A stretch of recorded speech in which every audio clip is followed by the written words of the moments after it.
하나님의 말씀은 사도행전 6장 15절이 되겠습니다.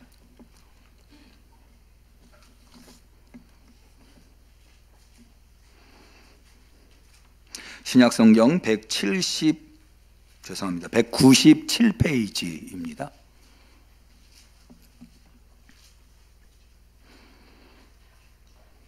주연절 후 7번째 주일, 특별히 사순절을 앞두고 있는 변모주일에 성심으로 주 앞에 나온 우리 성도들에게 하나님이 주신 소중한 하나님의 말씀, 사도행전 6장 15절 말씀을 우리 다 한마음이 되어서 봉독하시겠습니다. 공회 중에 앉은 사람들이 다 스데반을 주목하여 보니 그 얼굴이 천사의 얼굴과 같더라. 이는 하나님의 말씀입니다. 아멘. 시온 찬양들. 아멘. 앞서 말씀드린 대로 오늘은 예수님의 변화산 사건을 기념하는 변모주일입니다. 변모주일은 주현절 마지막 제주 주일을 지키는데요, 사순절 직전 주일과도 주일이기도 합니다. 그래서 이 변모산 사건은 주현절과도 밀접한 관련이 있지만 예수님의 고난을 상징하는, 이 고난을 기념하는 사순절과도 밀접한 관련이 있습니다. 변화산 사건 내용들을 잘 아시지만 간단하게만 설명을 드리면, 예수님께서 갈릴리에서 사역을 하실 때에 베드로, 야고보, 요한을 데리고 산에 올라가셨는데 거기에서 갑자기 예수님의 모습이 바뀌었다고 하는 내용입니다. 마태복음 17장 2절은 예수님의 바뀐 모습을 이렇게 기록하고 있습니다. 저희 앞에서 변형되사 그 얼굴이 해같이 빛나며 옷이 빛과 같이 희어졌더라. 얼굴이 해같이 빛났고 옷이 빛과 같이 희어졌다. 물론 빛은 흰색은 아닙니다만은 아마 고대인들이 이 옷의 광채, 빛의 광채를 그렇게 묘사한 듯 합니다. 그러면 그것이 가지고 있는, 얼굴이 해같이 바뀌었고 옷이 빛과 같이 바뀌었다라고 하는 것이 가지고 있는 의미가 무엇일까요? 그것은 무엇보다도 예수님께서 인간의 모습으로 이 세상에 오셨지만 예수님의 본성 안에는 인성뿐만 아니라 신성이 있다고 하는 것. 구약에서는 하나님을 해에, 태양에 혹은 빛에 자주 비유하거든요. 그래서 예수님이 인성뿐만 아니라 그 인간의 모습 안에 신성도 본질로 갖고 있다고 하는 것, 예수님이 천상적 존재, 하나님이시라고 하는 것, 그것을 나타내 보여주고 있다 하겠습니다. 그것이 얼마나 이 세상에서는 경험할 수 없는 황홀한 광경, 인간적으로 봐도 황홀한 광경이었는가 하면, 그것을 본 베드로가 이렇게 고백을 하죠. 초막 셋을 짓게 해주시옵소서. 하나는 주를 위해서, 하나는 모세를 위하여, 하나는 엘리야를 위하여 그렇게 해주십시오. 이게 무슨 의미냐면, 여러분, 우리가 어떤 관광지에 가면 굉장히 황홀한 장면을 보면 나 이런 데서 한번 살아보고 싶다라는 생각을 하지 않습니까? 바로 그런 의미라 하겠습니다. 예수님의 변화된 얼굴, 예수님의 변화된 모습이 얼마나 베드로가 보기에 황홀했는지, 이런 데서 살고 싶다, 여기에서 영원토록 지내고 싶다, 이런 정도였다고 합니다. 앞서 말씀드린 대로 이것은 주연절과 밀접한 관련이 있습니다. 주연절이라고 하는 것이 예수님이 인간의 모습으로 이 세상에 오셨지만 그분은 하나님이시라고 하는 것, 만유를 다스리시는 하나님이시라고 하는 왕, 참된 왕이시라고 하는 것을 나타내 보여주신 것을, 드러내 보여주신 것을 기념하는 절기가 주연절이라고 말씀드렸죠. 그런데 명백하게 여기 변화산 사건에서 예수님께서 하나님의 아들이시며 하나님이시라고 하는 것, 신성을 제자들한테 나타내 보여주셨다고 하는 측면에서 주연절과 밀접하게 관련이 있는 것. 실제로 이렇게 변화된 예수님과 제자들을 구름이 둘러싸는데요, 이 구름은 하나님의 현현, 하나님이 지금 그들과 함께하고 있다고 하는 것을 상징적으로 보여주는 이른바 테오판이라고 하는 신현현 현상인데요, 그때 이런 소리가 납니다. 마태복음 17장 5절에 보면 구름 속에서 소리가 나서 가로되 이는 내 사랑하는 아들이요 내 기뻐하는 자니 너희는 저의 말을 들으라 라고 해서 하나님께서 명백하게 지금 변화된 예수님이 하나님의 아들, 즉 하나님이시라고 하는 것을 선언해 주고 계시다고 하는 겁니다. 그런데요, 이 예수님의 변화산 사건은 앞서 말씀드린 대로 주현절과 밀접한 관련이 있을 뿐만 아니라 예수님의 고난을 기념하는 사순절과도 또 밀접한 관련이 있는데요. 그것을 어떻게 알 수 있느냐? 이렇게 변화된 예수님의 모습이 다시 원래 사람의 모습으로 오신 후에 제자들과 함께 산에서 내려오시게 될 때 예수님께서는 제자들, 다시 말해서 예수님의 변화된 영광스러운 천상의 하나님의 신적인 모습을 경험한 제자들한테 이렇게 명하십니다. 마태복음 17장 9절에 보면 가라사대 인자는 누굽니까? 예수님이시죠. 인자가 죽은 자 가운데에서 살아나기 전에는, 이것은 예수님의 고난과 십자가의 죽으심과 부활을 의미하는 겁니다. 본 것을, 지금 그 예수님의 영광스러운 모습, 얼굴에 해같이 변했고 옷이 빛같이 휘어진 이 모습 본 것을 아무에게도 이르지 말라. 그러니까는 이 예수님의 신성적 모습, 천상의 모습, 이 모습은 예수님의 고난과 십자가의 죽음과 부활 이후에야 드러나게 된다고 하는 것을 말씀하고 있는 거죠. 그러니까는 이 영광의 모습이 예수님의 고난과 뗄래야 뗄 수 없는 이 고난 이후에서야 비로소 이 영광의 모습이 드러나게 된다고 하는 측면에서 고난과 뗄 수가 없다고 하겠습니다. 그러면 이 변모산 사건이 우리에게 주는 교훈이 무엇입니까? 명백하게 이것은 우리에게 교훈을 준대. 왜냐하면 만약에 우리에게 교훈을 줄 필요가 없다고 한다면 제자들한테 그런 모습을 보여줄 이유가 없겠죠. 제자들에게 예수님의 변화된 모습을 보여주셨다고 하는 것은 그것으로부터 제자들이 뭔가 배워야 하는 교훈이 있다고 하는 거죠. 그러면은 무엇이 이 변화산 사건의 교훈입니까? 첫 번째로는 예수님이 누구신가라고 하는 것입니다. 예수님은 명백하게 인간의 모습으로 오셨지만 그분은 하나님이시라고 하는 겁니다. 하나님의 영광을 가지고 계신 분이라고 하는 거죠.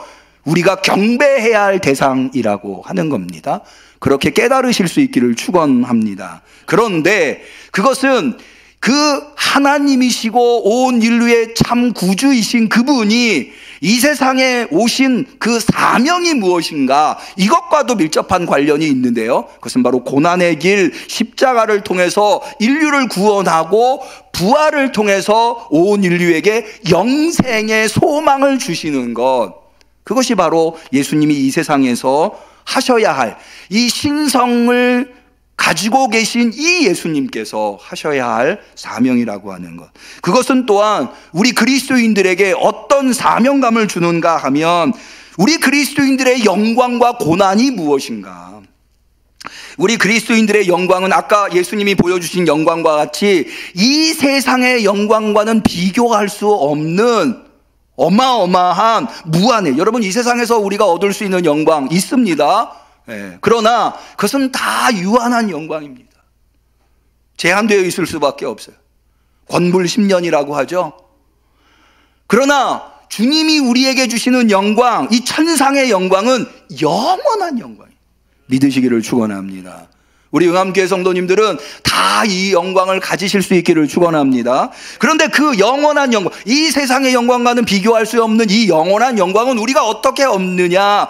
예수님께서 보여주신 이 사명의 길, 다시 말해서 예수님도 이 영광이 세상에 드러나게 되는 것이 고난과 십자가의 죽으심과 부활을 통해서 드러나는 것 아닙니까? 사명을 완수하셨을 때야 비로소 이 영광이 나타난다고 하는 것. 다시 말해서 그 유명한 속담, No cross, no crown.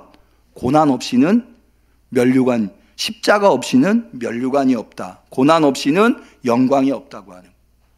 여러분, 우리 그리스도인들이 고난이 목적은 아닙니다. 고난을 당하기 위해서, 우리 내 속담에 젊어서 고생은 사서도 한다라는 말이 있습니다만은 사실 우리 그리스도인들에게도 고난은 역시 피해가고 싶은 것입니다. 그러나 그럼에도 불구하고 그 고난이 심하지만 그 고난 너머에 고난을 통과한 이들에게 주어지는 영광은 고난과 비교할 수 없는 영광이 있다고 하는 거죠.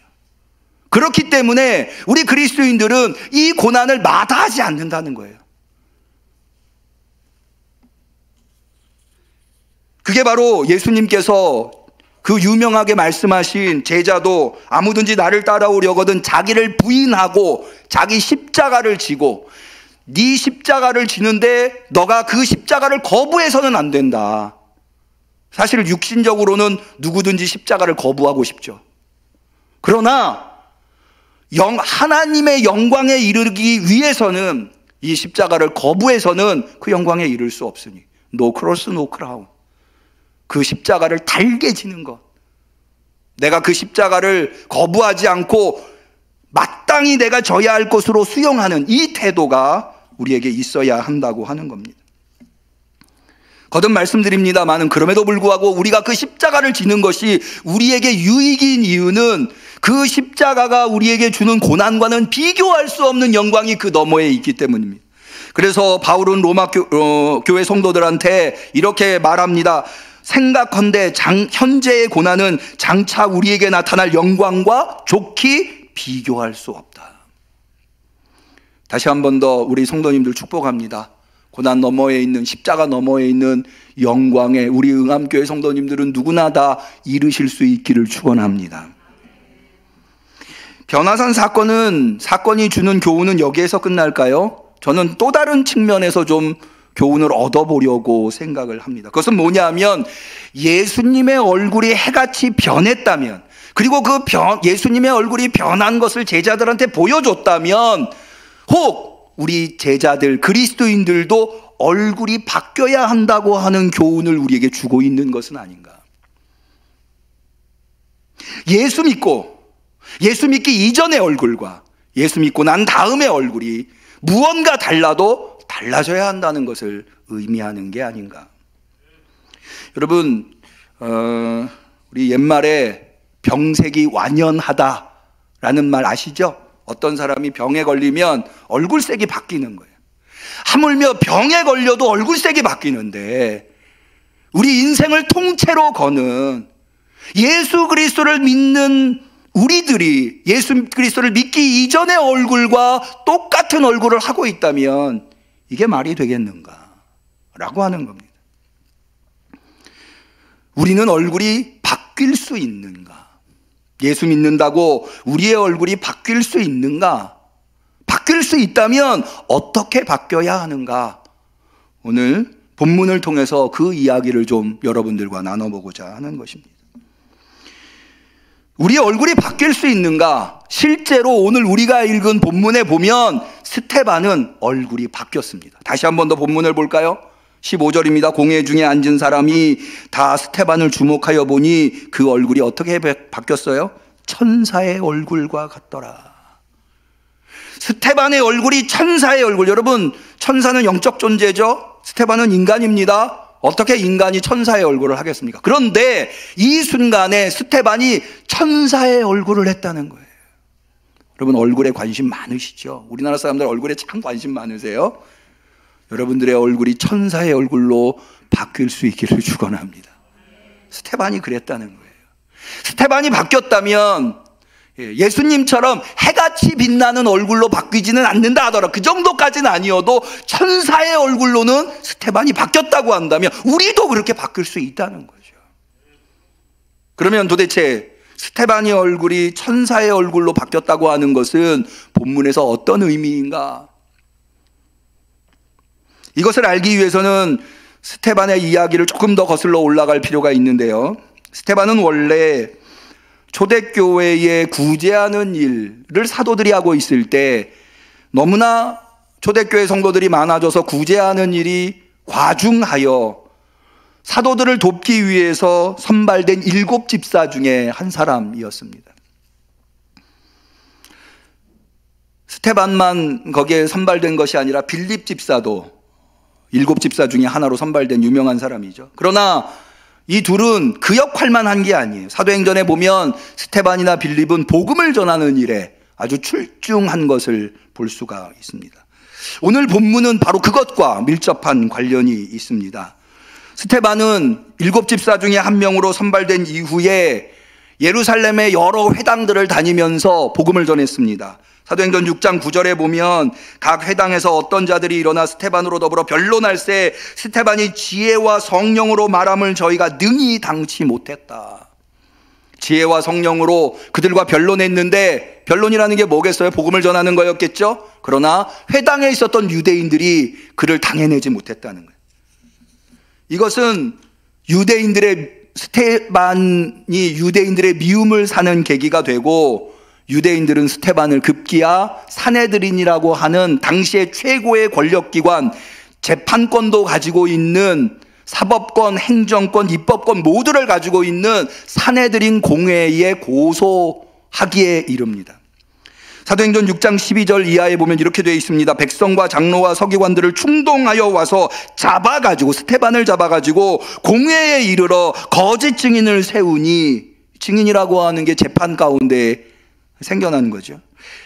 그러면 이 스테반을 재판에 세울 때에 고발이나 고소의 내용이 있지 않았겠습니까? 거짓 증인들이 하는 스테반에 대한 고발 고소 내용이 무엇이냐? 그게 그 다음에 나오는데, 거짓 증인들을 세우니 가로되 이 사람이 이 거룩한 곳, 성전을 의미합니다. 예루살렘 성전, 이 거룩한 곳과 율법을 거스려 말하기를 마지 아니하는도다 라고 했다는 거예요. 그러니까는 이 유대인들이 스테반을 산헤드린 공회에 고소했을 때 고소의 내용, 죄목이 두 가지입니다. 첫 번째는 성전을 못 오겠다. 두 번째는 율법을 못 오겠다는 거예요. 여러분, 제가 이 부분을 말씀드리는 이유는 사도행전을 읽으시면 예수님도 최후가 재판이었죠. 무엇으로 고소당했는가? 그러니까 이 재판의 주된 핵심이 무엇인가? 고소 고발 내용이 무엇인가를 알아야 거기에서 나오는 변증의 의미가 무엇인가를 알 수 있습니다. 다시 한번 말씀드립니다. 유대인들이 스테반을 고소한 내용이 두 가지, 뭐라고요? 성전을 못 오겠다는 것과 율법을 못 오겠다는 거예요. 여기에 대해서 스테반, 그 유명한 이른바 스테반의 설교, 사도행전 7장에 아주 긴 내용으로 아브라함에서부터 시작해서 역사를 훑으면서 이야기를 하는데, 사실은 핵심은 두 가지예요. 첫 번째는 뭐냐 하면 앞서 스테반이 고소당한 성전을 못 오겠다고 하는 내용인데요. 사도행전 7장 47절에 스테반은 이렇게 이야기합니다. 솔로몬이 그를 위하여 집을 지었느니라. 하나님을 위해서 집을 지었다는 거예요. 예루살렘 성전을 의미하죠. 그런데 48절 이렇게 이야기합니다. 그러나 지극히 높으신 이는 손으로 지은 곳에 계시지 아니하시나니 선지자의 말한 바대로라. 다시 말해서 뭐냐 하면, 솔로몬이 성전을 지었지만 성전이 하나님이 임재해 있는 하나님의 집, 하나님이 거주하는 그런 유대의 종교 지도자들이 이야기하는 그런 곳이 아니라는 거예요. 하나님은 어디 계세요? 하늘에 계신다는 거죠. 성전이 의미가 없는 것은 아니나 유대의 종교 지도자들이 성전을 차지하고 있으면서 성전을 등에 업고 모든 종교적 권력을 행사하고 사람들을 억압하면서 성전을 내세우는 그런 종류의 성전, 그런 성전은 하나님이 계시지 않는다는 거예요. 다시 말해서 성전을 못 오겠다고 하는 이야기는 처음부터 말이 되지 않는다는 거예요. 왜? 성전은 모독하는 대상이 아니라는 거예요. 두 번째로는 율법을 못 오겠다는 것에 대해서 사도행전 7장 53절에 스테반은 이렇게 이야기합니다. 너희가 천사의 전한 율법을 받고도 지키지 아니하는도다. 무슨 얘기냐? 율법은 거룩한 거라는 거예요. 하나님의 말씀 맞아요. 그런데 너희 종교 지도자들이라고 하는 이들, 너희들은 천사가 전해준 율법을 지켰느냐? 지키지도 않으면서 나한테 율법을 모독했다고 말할 수 있느냐? 스테반의 내용은 이겁니다. 율법을 모독한 것은 내가 아니라 너희들이다. 너희들은 얼마나 하나님이 주신 말씀을 거부했느냐? 상황이 이쯤 되니 거기 모여있는 유대인들과 그 재판을 주도하는 대제사장들을 비롯한 율법사 서기관들이 스테반을 가만둘 수 있겠습니까? 결국에는 처형에 이르게 됩니다. 사도행전 7장 54절에 보면 스테반의 변증, 설교, 연설이 다 끝난 이후에 그 사람들의 모습을 이렇게 묘사합니다. 저희가 이 말을 듣고 마음에 찔려 저를 향하여 이를 갈거늘. 여러분, 여기 참 재미있는 흥미로운 묘사가 나오는데, 스테반의 적대자들, 스테반을 고소하고 스테반을 재판하는 스테반의 적대자들의 얼굴과 스테반의 얼굴을 한번 비교해서 생각해 보세요. 스테반은 어떤 얼굴을 하고 있었죠? 천사의 얼굴을 하고 있어요. 그런데 여기 지금 스테반을 고발하고 스테반을 죽이려고 하는 이들의 얼굴은 어떻죠? 이를 갈고 있는 얼굴이에요. 어떤 얼굴을 하시겠습니까? 여러분, 이 스테반이 천사의 얼굴을 하고 있다고 하는 것은 지금 이런 모든 정황들 속에서 스테반이 어떤 모습을 보였는가를 통해서 우리가 알 수 있습니다. 무엇보다도 스테반은 이 순간에 성령 충만한 사람이었습니다. 우리 6장 10절을 볼까요? 6장 10절에 스테반에 대해서 이렇게 이야기합니다. 스테반이 지혜와 성령으로 말함을 저희가 능치 당치 못했다. 스테반 안에는 성령이 있었어요. 뿐만 아니라 7장 55절에 스테반이 성령이 충만하여 라고 되어 있어요. 여러분, 얼굴은 무엇을 나타내 줍니까? 우리 안에 무엇이 있는가? 내면의 세계가 표현되는 곳이 얼굴입니다. 우리 안에 기쁨이 있으면 얼굴은 기쁜 얼굴을 하기 마련이에요. 우리 안에 슬픔이 있으면 얼굴은 슬픈 얼굴을 하기 마련이에요. 우리 안에 분노가 차오르면 얼굴은 화를 내기 마련이에요. 우리의 감정 상태, 우리의 심적 상태를 고스란히, 그래서 얼굴을 마음의 거울이라고 이야기합니다. 그런데 이 순간, 고소당한 이 순간 스테반의 얼굴은, 스테반 안에 있는 상태는 성령 충만한 상태였다. 믿으시기를 바랍니다. 만약 스테반의 마음이 성령으로 충만했다면 그것은 얼굴로 표현될 수밖에 없어요. 그것은 어떤 얼굴입니까? 영적인 얼굴이에요. 여러분, 천사는 육적 존재입니까? 영적 존재입니까? 천사는 영적 존재예요. 그러니까 천사의 얼굴을 했다고 하는 것은, 그가 비록 스테반이 육신의 얼굴을 가지고 있지만 그 얼굴 안에 영적인 표정과 영적인 얼굴이 드러나게 되었다고 하는 것. 왜? 그 안에 성령이 충만히 계셨기 때문에. 여러분, 성령 충만하시기를 축원합니다. 성령 충만하다면 여러분 얼굴이 영적인 얼굴이 되셔야 돼요. 어떠세요? 여러분의 얼굴이 영적인 얼굴이십니까? 두 번째로, 스테반은 이 순간 복음을 전하고 있습니다. 비록 고발에 대한 자기를 변론하지만 사실은 자기를 변론하는 데는 별로 관심이 없어요. 스테반의 설교를 쭉 들어보면 그것은 오직 예수 그리스도를 전하는 것, 부활의 복음을 전하는 것, 여기에만 관심이 있는 것을 볼 수가 있습니다. 다시 말해서 스테반의 얼굴은 전도자의 얼굴이었다고 하는. 여러분, 전도라고 하는 것이 무엇입니까? 다른 이들에게 복음을 말하는 것입니다. 여러분, 얼굴은 내 내면의 감정 상태를 나타내 주기도 하지만 내가 무엇을 말하려고 하는가를 묘사해 주기도 해요. 내 안에 있는, 내가 누군가에게 얘기하려고 하는 이야기의 내용이 무엇인가, 그것을 나타내 주기도 합니다. 다시 말해서 여러분, 내가 누군가에게 재미있는 이야기를 하려고 할 때는 사람은 누구나 다 얼굴을 웃기 마련이에요. 지금 내 앞에 있는 사람한테 너가 잘못했다고 하는 이야기를 하려고 할 때는 얼굴의 표정이 굳어지기 마련이에요. 내가 무슨 이야기를 하려고 하는지가 얼굴로 나타난다는 거죠.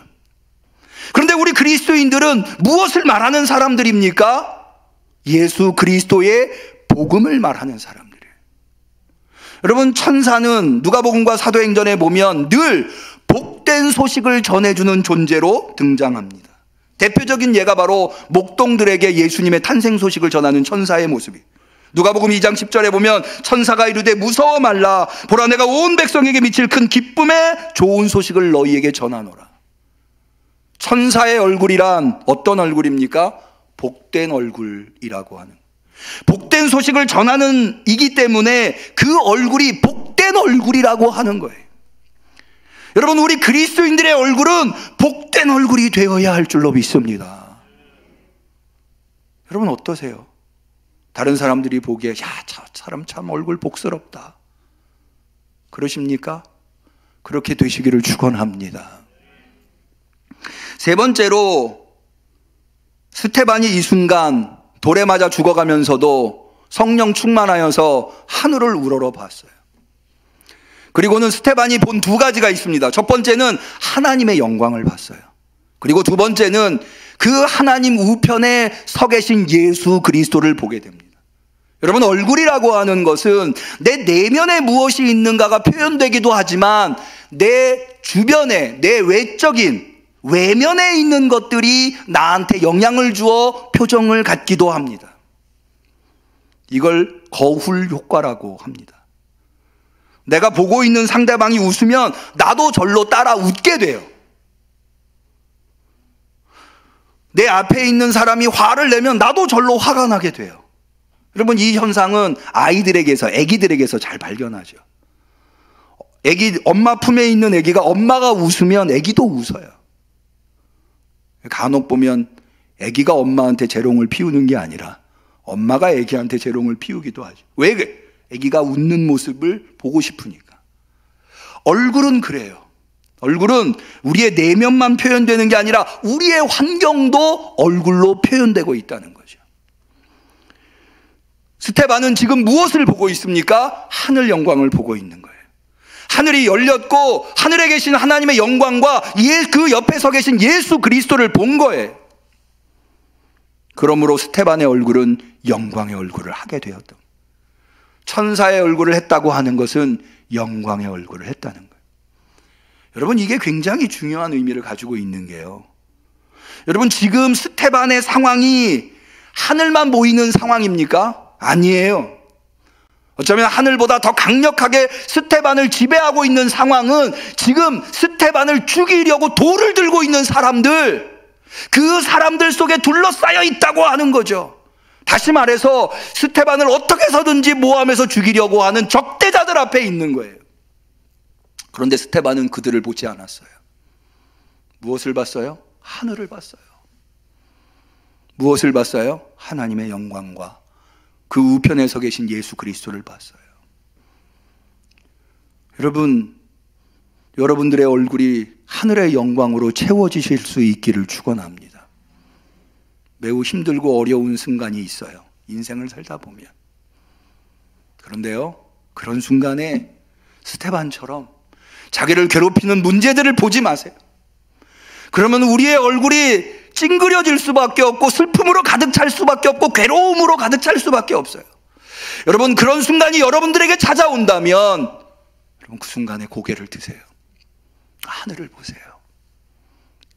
그리고 하나님이 보여주신 하늘의 영광과 그 하나님의 우편에 계신 예수 그리스도의 얼굴을 볼 수 있기를 축원합니다.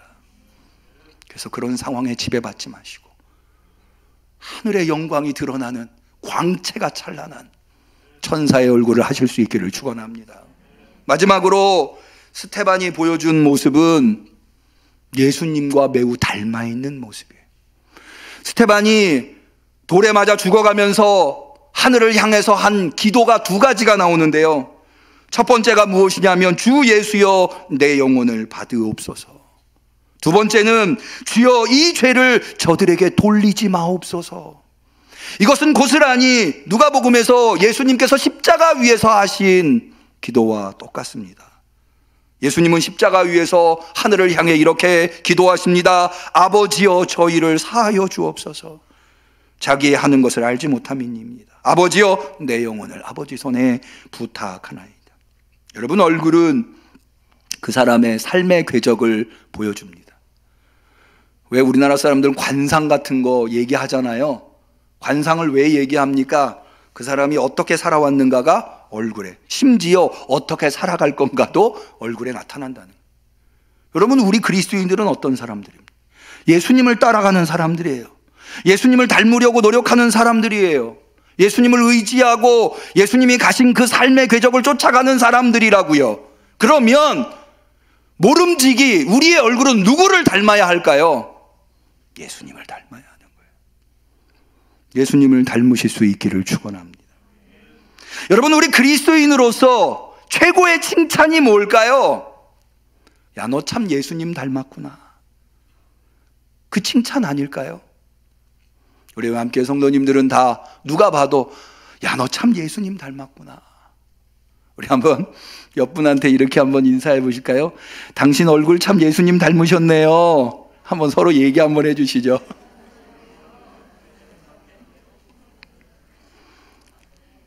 예수님 닮으시기를 축원합니다. 말씀을 좀 정리하려고 합니다. 여러분, 제가 예수님 닮으라고 했는데 얼마 전에 우리 청년들이 최후의 만찬이라고 하는 프로그램을 했어요. 마치 연말에 왜 연예대상 막 이런 거 하듯이 거기 모여있는 청년들 1년 동안 다 수고했다고 상을 다 하나씩 주는 거예요. 뭐 이런저런 상 막 만들어가지고. 신인상 후보도 있어요. 신인상 후보는 우리 김현우, 하윤호, 정보영, 우리 청년부에 처음 합류한. 그런데 자유의 여신상 뭐 이런 것도 만들었어요. 저도 하나 받았어요. 설교상. 후보가 저 혼자인데 후보가 이렇게 돼요. 1월에 남기은 목사, 3월에 남기은 목사, 5월에 남기은. 그래서 수상을 누가 했느냐? 남기은 목사가 했어요. 수십 가지의 상이 있는데요. 근데 그 중에 최고의 상으로 꼽고 싶은 상이 뭐였냐 하면 누가 봐도 왕이 될 상이에요. 왕이 될 상. 이게 뭐냐면 누가 예수님을 제일 잘 닮았는가. 한번 PPT를 좀 보여주실까요? 왕이 될 상. 상 제목이에요. 이름이에요. 왕이 될 상. 자, 후보를 한번 보시죠. 남기은 1번 후보, 2번 서정찬이라고 하는 우리 청년이 있어요. 3번 후보 하윤호, 4번 후보 조용우. 누군가 이 중에 예수님의 모습을 제일 닮아서 왕이 될 상을 받았어요. 그런데 별로 안 좋아하더라고요. 최고의 상인데, 예수님 닮았다는데. 왜 그랬을까요? 다음의 사진을 보시면 알아요. 넘겨주실까요? 이게 예수님의 모습이에요. 역사 속에 고증된 역사가들이 예수님의 얼굴이 이랬을 것이다 라고 추측해서 그려낸 얼굴이에요. 어떠세요? 이렇게 썩 닮고 싶은 얼굴. 그래서 누가 수여를 받았는지 왕이 될 상을 받았는지는 제가 일부러 000 그분의 프라이버시가 있기 때문에 이렇게 했어요. 그런데요, 그럼에도 불구하고 여러분, 예수님의 모습을 닮아야 돼요. 예수님의 얼굴을 닮아야 합니다. 제가 우리 청년들이 아주 재치 있고 기지 있게 한 것을 예로 들었지만 여러분들 마음속에 예수님의 얼굴을 새기면서 저 모습이 아니라, 저 모습을 닮으라는 게 아니라 예수님이 우리에게 보여주신 그 모범적인 모습, 스테반이 닮았었던 그 천사의 얼굴과 같은 예수님의 얼굴을 닮으시라는. 여러분, 얼굴은 대단히 중요합니다. 웃는 얼굴에 침 못 뱉는다고 하잖아요. 나이가 들면 얼굴이 바뀌더라고요. 얼굴에 근육이 사라지기 때문인 듯 해요. 미국 오하이오주 주립대학에서 얼굴에 대해서 연구를 했는데 인간은 얼굴에 43개의 서로 다른 종류의 근육이 있대요. 그 서로 다른 종류의 얼굴의 근육을 가지고 무려 인간은 21가지의 감정을 표현한다고 합니다. 저는 우리 응암교회 성도들이요, 그 43가지의 근육에 한 가지 근육을 더 가지셨으면 좋겠어요. 영적인 근육. 그 영적인 근육을 통해서 21가지의 감정이 아니라 거기에 하나 더, 영광의 표정, 복된 표정, 영적인 표정, 예수님의 얼굴을 표현해내실 수 있으셨으면 합니다. 저로 그런 은혜가 저와 여러분들에게 있으시기를 주님의 이름으로 간절히 축원합니다. 기도하겠습니다. 하나님 아버지, 오늘 우리에게 예수님의 얼굴이 해같이 변했다고 하는 말씀을 통해서 우리의 얼굴이 어떠해야 하는가를 알게 하시니 감사합니다. 주님, 간절히 소원합니다. 우리가 예수님을 닮기 원합니다.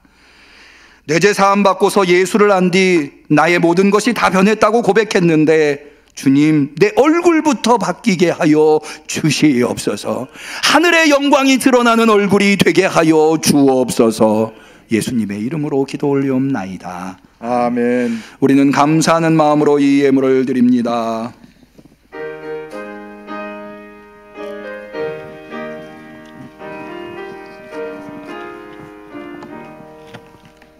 선한 목자 되신 우리 주 항상 인도하시고 방초동산 좋은 곳에서 우리 먹여주소서.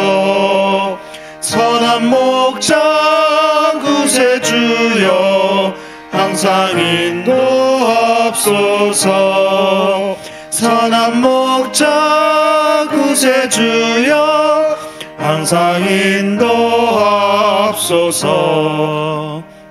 일찍 주의 뜻을 따라서 살아가게 하시고 주의 크신 사랑 베푸사 주를 쫓게 합소서.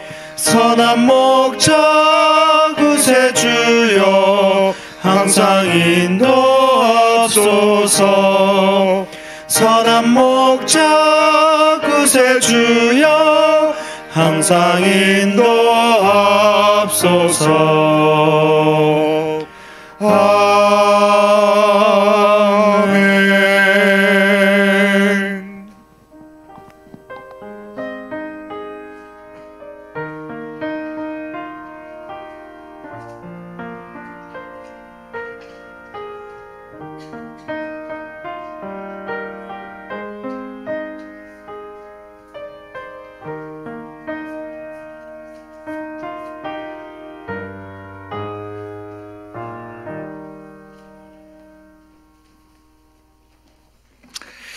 주님 앞에 귀한 예물 드린 손길이 있습니다. 11조 예물, 선교헌금, 목적헌금, 건축헌금, 그 외에도 주정헌금과 성미를 드리셨습니다. 오늘 좀 광고 사항이 많아서요, 호명하지 않고 다음 주 주보에 기재하도록 하겠습니다. 기도 올리겠습니다. 하나님 아버지, 하나님이 주신 은혜와 놀라운 만복들이 우리 안에 있어 감격하며 감사하며 주 앞에 나와 예배드리되 정성껏 준비하여 예물 올려드렸나이다. 주님 아시지요? 이 예물이 어떻게 마련되었는지. 넉넉하고 쓰고 남음이 있어서가 아니라 오직 주님을 사랑하는 마음으로 주님의 은혜로 살아간다고 하는 결단으로 주께 예물 드렸사오니 이 예물 받아 주시옵시고 하늘의 복을 허락하여 주시옵소서. 주님, 예배에 나온 우리 성도들, 또 예배에 나오지 못한 우리 성도들 마음속에 무엇이 있는지 성령님 다 헤아리시지요. 주님, 저들의 어려움과 형편과 또 문제와 소원을 주여 헤아려 주옵시고 해결해 주옵시고 응답하여 주시옵소서. 그래서 슬픔과 걱정과 근심이 사라지고 오직 하늘에서 찬란하게 빛나는 태양처럼 맑고 밝은 빛이 우리의 가슴 속에서, 얼굴에서 우러나오게 하여 주옵소서. 예수님의 이름으로 간절히 축복하며 기도 올리옵나이다. 아멘. 아멘.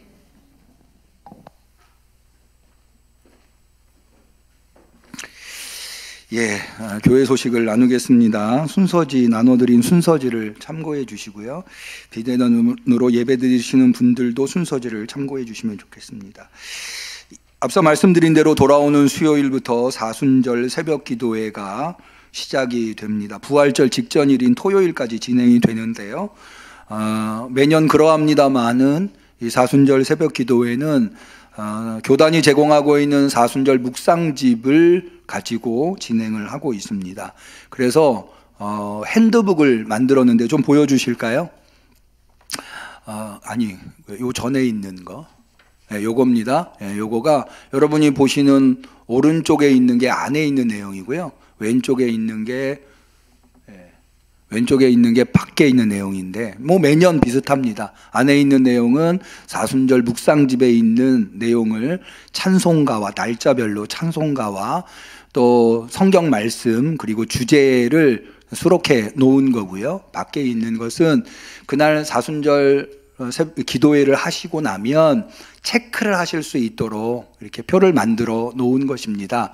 그리고 맨 마지막에 그 기도 제목을 한 5가지 정도 적도록 되어 있는데, 사순절 시작하면서 한번 꼭 좀 해보시면 좋겠어요. 사순절 시작하면서 여러분들이 가지고 있는 기도 제목을 한번 적어 보시고요. 사순절 끝날 때 그 기도 제목과 끝날 때 기도 제목이 어떻게 바뀌었는지 이런 걸 비교해서 보시면 굉장히 은혜가 되실 겁니다. 그래서 이 사순절 핸드북은 새벽기도 핸드북은 뒤에 마련이 되어 있습니다. 필요하신 분은 나가실 때 챙겨주시면 되겠습니다.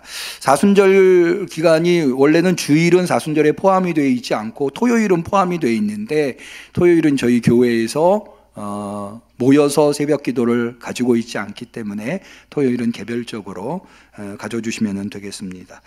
두 번째로는 이제 다음 주가 사순절이 지난 첫 번째 본격적으로 시작이 되는데요. 작년에 이어서 올해도 전도 대상자를 봉헌하는 시간을 가지려고 합니다. 우리 페이지 한 장 넘겨주시고 말고요. 전도 카드, 이겁니다. 작년에 나눠드린 것과 동일하기 때문에 많이들 아실 겁니다. 여러분들이 마음속에 품고 있는 전도 대상자를 왼쪽 오른쪽에, 전도자는 직접 전도하는 사람, 전도 대상자는 내가 전도하고 싶은 사람, 왼쪽 오른쪽에 똑같이 적어주시면 됩니다. 그리고 아래 공란에는 채우실 수 있는 대로 채워주시면 되고요. 요거를 한 주간 기도하시면서, 작년에 써내신 분도 똑같이 써내셔도 상관없습니다. 뭐 금요 기도회에 오신 분은 아시겠습니다만은 우리가 이것을 꼭 기억하고 이 전도 대상자를 놓고 기도를 하고 있습니다. 사순절 시작하면서 전도 대상자를 하나님 앞에 봉헌하고 우리가 같이 기도하고, 그리고 이들을 위해서 전도의 뜻을 품는다고 하는 것은 대단히 이 사순절의 중요한 일이라고 생각을 합니다. 그래서 작성하셔서 전도자 보관용은 본인이 가지시고 이게 기도하시면 되고요. 교회 제출용은 다음 주에 오실 때에 헌금과 함께 제출해 주시면 우리가 그것을 수거해서 같이 기도하는 시간을 갖도록 하겠습니다. 그렇게 기억해 주시면 좋겠고요. 이제 사순절이 시작되고 또 특별히 우리 교회가 기도하는 교회가 되어야 되겠기에 우리 기도위원회에서 여러 가지 어떻게 하면 우리 교회가 기도가 활성화가 되는 교회가 될 수 있을까 계획을 세웠는데, 그 중에 하나가 2023년도 전교인 기도 릴레이입니다. 페이지를 좀 넘겨주실까요? 요게 표인데요. 요거 엘리베이터 대예배실 엘리베이터 왼쪽에 붙어 있습니다. 요거가 3월부터 1차로 1년 내내 우리 교회를 위해서 적어도 한 성도 이상은 매일과 같이 교회를 위해서 기도하고 있다라고 하는 측면에서 기도 릴레이표를 일단은 3개월, 3월부터 5월까지 계획을 세운 거고요. 그래서 날짜 아래에 이름을 적을 수 있는 공란을 해 놓았습니다. 제가 이제 보여드리기 위해서 일단 이렇게 좀 적어 드린 거고요. 우리 성도님들께서 난 이날 기도할 수 있다. 물론 교회에 나오셔서 해당되는 날짜에 교회에 나오셔서 기도하시면 좋겠으나, 그게 안 되시는 경우는 계신 곳에서 한 30분 내지 1시간 교회를 위해서, 나는 교회를 위해서 뭘 기도해야 될지 잘 모르시겠다 하시는 분은, 그런 분들을 위해서 기도 제목과 그 제목에 따른 기도문을 다 나눠드리려고 합니다. 그래서 이름을 적으신 분은 문서로 달라고 하면 문서로 드리고, 문자나 카톡으로 달라고 하면 그렇게 드려서 여러분들이 계신 곳에서 얼마든지 교회를 위해서, 왜 주기도문도 우리가 여러 차례 하지 않습니까? 한 번, 두 번, 세 번 반복하듯이 이 기도문을 반복해서 30분을 채우셔도 되고, 아니면 나는 스스로 할 수 있다 하면 스스로 하셔도 되고요. 참고하시라고 기도문을 만들어서 드리는 겁니다. 제가 이렇게 보니까 우리 성도님들이 이제 주인의식과 사랑이 많으셔서 일단 다른 사람들이 먼저 쓰고 비어있는 곳을 내가 쓰겠다 이렇게 생각하시는 분들이 있는데, 그러다 보니까는 이게 잘 안 채워지는 것 같아요. 그러니까 일단 한 번 이상은 다 이름을 좀 일단 적고, 그런 다음에 이제 이번 주 다음 주 이제 3월 첫째 주 3월 1일부터 시작이니까 이번 주 다음 주거든요. 그래서 다음 주 지나고니까 이번 주 적으시고 다음 주에 보셔서 빈칸이 있네, 그럼 난 이날은 더 할 수 있어, 이렇게 적어주시면 되겠습니다. 구체적인 내용은 여러분이 받으신 이 순서지 주보의 뒷면에 제가 자세한 사항을 적어 놓았습니다. 참고해 주시면, 일단 적으시고 빈칸이 있으면 나중에 또 적으시고 이렇게 해 주시면 되겠습니다. 또 한 가지는 우리 교회가 기도하는 교회가 되기 위해서 기도위원회에서 기도의 날이라고 하는 날을 매달 금요일, 첫 번째 금요일 저녁 9시 반에 2층 교육관에서 기도위원회 중심으로 해서, 물론 기도위원회가 중심이지만 우리 성도들이 적극적으로 좀 참여하셔서 교회를 위해서 기도하는 시간을 마련하였습니다. 이 기도회는 기도위원회 위원장님이신 제2권사회의 회장님 권연한 권사님께서 인도해 주실 거고요. 우리 성도님들이 참여하셔서 교회를 위해서, 성도들을 위해서 기도해 주시면 되겠습니다. 오늘 모임도 여러 가지가 있는데 구역장 모임을 좀 가지려고 합니다. 점심 식사 후에 12시 50분에 교육관에서 여성구역 구역장님들이 좀 모여주시면, 중요한 사안을 좀 논의해야 돼서요. 모여주시고요. 장례위원회 모임이 오늘 2부 예배 마치면 성가대석에서 있고, 교육위원회 모임은 예배 마치고 2층 교육관에서 있겠습니다. 꼭 참석해 주시면 감사하겠습니다. 주보에 없는 광고 한 가지 드리면, 토요일, 그제 이틀간 교회에서 청소년부의 학생들이 모여서 우리 동계 수련회를 했는데 참 아이들이 즐거워하고 재밌어하고 또 은혜도 많이 받는 것을 보았습니다. 이를 위해서 수고하시고 협력해 주시고 기도해 주신 성도들에게 감사하다는 마음으로 우리 청소년부에서 점심에 떡을 준비했다고 합니다. 맛있게 드시고, 청소년부가 이 수련회의 결과가 청소년부의 부흥으로 이어질 수 있도록 계속해서 기도해 주시고 관심 가져주시기를 부탁드립니다. 생일이신 분이 계시네요. 하은영 장로님께서 오늘 생일이시군요. 예, 축하드립니다. 송승현 청년, 김진용 집사님 생일 축하드립니다. 축복해 주시고요. 우리 서로를 축복하는 축복의 노래 사랑하는 자여 같이 찬양하겠습니다. 사랑하는 자여 너의 영혼이 잘됨같이 언제나 범사에 잘되고 강건하기를 내가 간구하노라. 우리 하나님께 영광의 박수를 올립니다. 곁에 계신 분과 서로 인사하시죠. 그리스도의 평화를 빕니다. 그리스도의 평화를 비대면으로 예배드리시는 우리 성도님들에게도 그리스도의 평화가 있으시기를 축원합니다. 감사합니다. 송영하시겠습니다.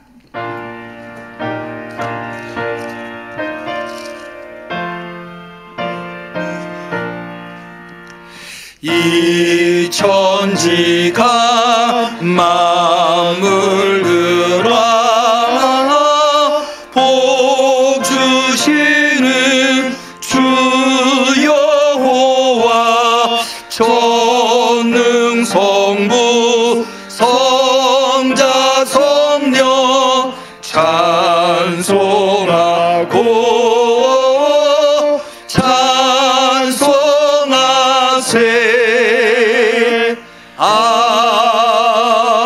아멘. 이제는 변화된 모습을 우리에게 보이시사 우리가 어떻게 변화해야 하는가 깨달아 알게 하신 예수 그리스도의 은혜와 하나님 아버지의 사랑과 성령님의 교통하심 충만하심 역사하심이 세상에 많은 어려움과 고통과 문제가 있지만 그 속에서도 스테반처럼 천사의 얼굴로 살아가야 되겠다고 결단하는 우리 성도들 머리머리 위에 우리 응암교회 위에 지금부터 영원까지 함께 하시기를 간절히 축원하옵나이다. 아멘.